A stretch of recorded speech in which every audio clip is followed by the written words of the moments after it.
जीवाच्या रानमध्ये तू एक गावाकडचा तरुण दाखवलेला आहे. Yes yes. आणि इकडे एक नाशिक सिटी मधला आणि मध्येच तू फुल जॅकेट विकेट घालून डान्स वगैरे करतोय, असे वाईब आहे त्याच्यात. तर हे स्टायलिंग साठी तू काय म्हणजे काही रेफरन्सिंग करतोस की तुला कोणीतरी सांगतं किंवा तुला मला असं कर काहीतरी? Okay, to be honest and being very genuine here, म्हणजे हा प्रश्न मला अपेक्षित होता कसा तरी, बट स्टील माझे आईवडील शेतकरी आहेत, मी ग्रामीण भागामधला आहे आणि शहरामध्ये आल्यानंतर मला ज्या गोष्टी कोपअप करावं लागल्यात की ग्रामीण भागामधून आल्यानंतर मला शहरामध्ये कसं राहावं लागेल किंवा कसं स्टाईल करावं लागेल, या मागच्या 5 वर्षांमध्ये मला या गोष्टी शिकावं लागल्या. मग ते इंग्लिश असेल किंवा स्वतःला फॅशन स्टाईल करणं असेल किंवा वेगवेगळ्या गोष्टी असतील, स्वतःला ग्रूम करणं असेल, तर ह्या सगळ्या गोष्टींवर मी काम केलंय, प्रचंड काम केलंय आणि त्यात तोच हा एक्सपिरियन्स आहे जो की तुम्हाला दिसतोय स्क्रीनवर. वा वा, क्या बात आहे. म्हणून मग जीवाचं रान करताना पण तुला सोपं गेलं. एक्झॅक्टली, कारण तुझे रूट्स आहेत. Yes yes yes. आणि इथे तर म्हणजे येस, आता हे 5 वर्षाचा अनुभव आहे तुझा. डेफिनेटली येस, तोच विषय. आता आपण थोडं संजू बद्दल बोलूया. ठीक आहे. संजू राठोड म्हणजे आज सध्याच्या म्युझिक सीन मधला one of the best performing artist आहे. तोड नाही.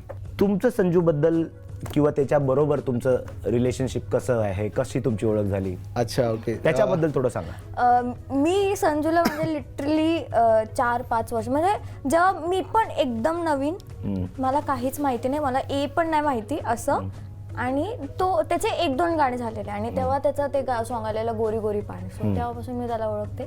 आणि कॉन्टॅक्ट आमचं कसं झालं की माझा एक व्हिडिओ टिकटॉकवर व्हायरल झालेला, तो होता माझ्या मम्मासोबत, आणि त्याचं गाणं होतं इश्काचा नाद, ते त्याला स्कूल सारखं करायचं होतं, सो त्याला माझे आवडलं वगैरे आणि त्याने मला मेसेज केला इंस्टाग्रामवर.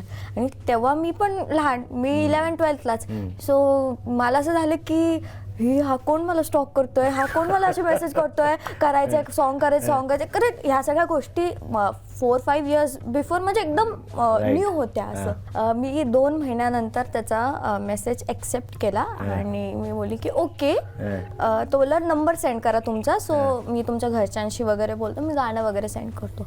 सो आणि तेव्हा एक म्हणजे आपल्या घरचे सांगत होता कोणा नंबर नाही द्यायचा, असं नाही करायचं, तसं नाही करायचं. सो मी त्या ह्याच्यात मी बोलली नाही मी नंबर नाही सेंड करणार, तुम्ही इन्स्टावरच बोलायचे असेल ते. सो त्यांनी मला विचाराने व्हॉइस नोट असतो ना आपला, तो व्हॉइस नोट गाणं चालू केलं आणि त्या व्हॉइस नोटवर तो गाणं रेकॉर्ड करून त्यांनी थोडंसं गाणं सेंड केलं.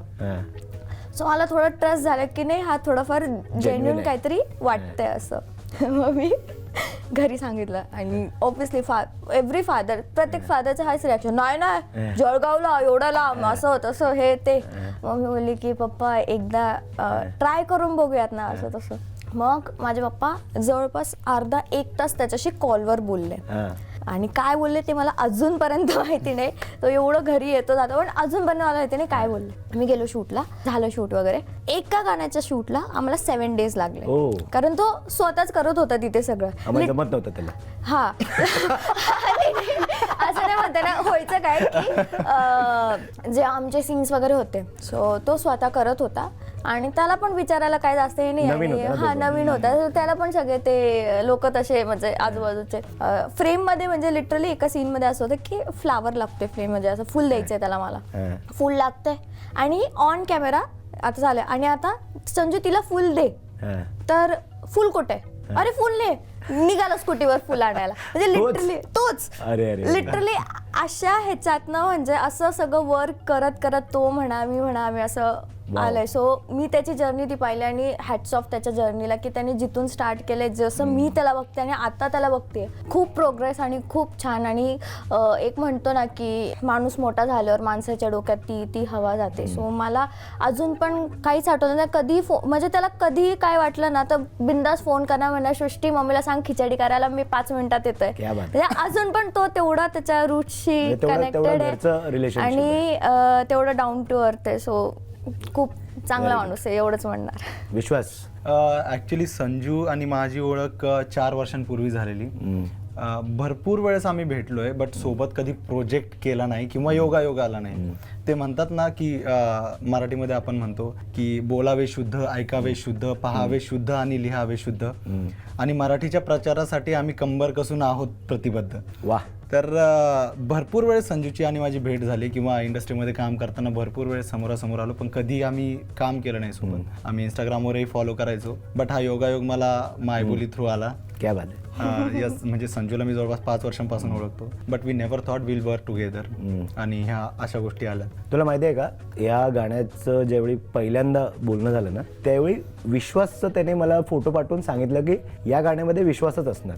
मला ऑप्शनच दिलं नाही त्याने. हो my god. I am very very honest. मी दुसरं अजून 4 आर्टिस्टचे तुला फोटो पाठवतो नाही, तो एकच बोलला की या गाण्यामध्ये विश्वासला घेतोय आपण. It's an honour for me. हा, हे तुझ्यापर्यंत पोहोचलं पाहिजे.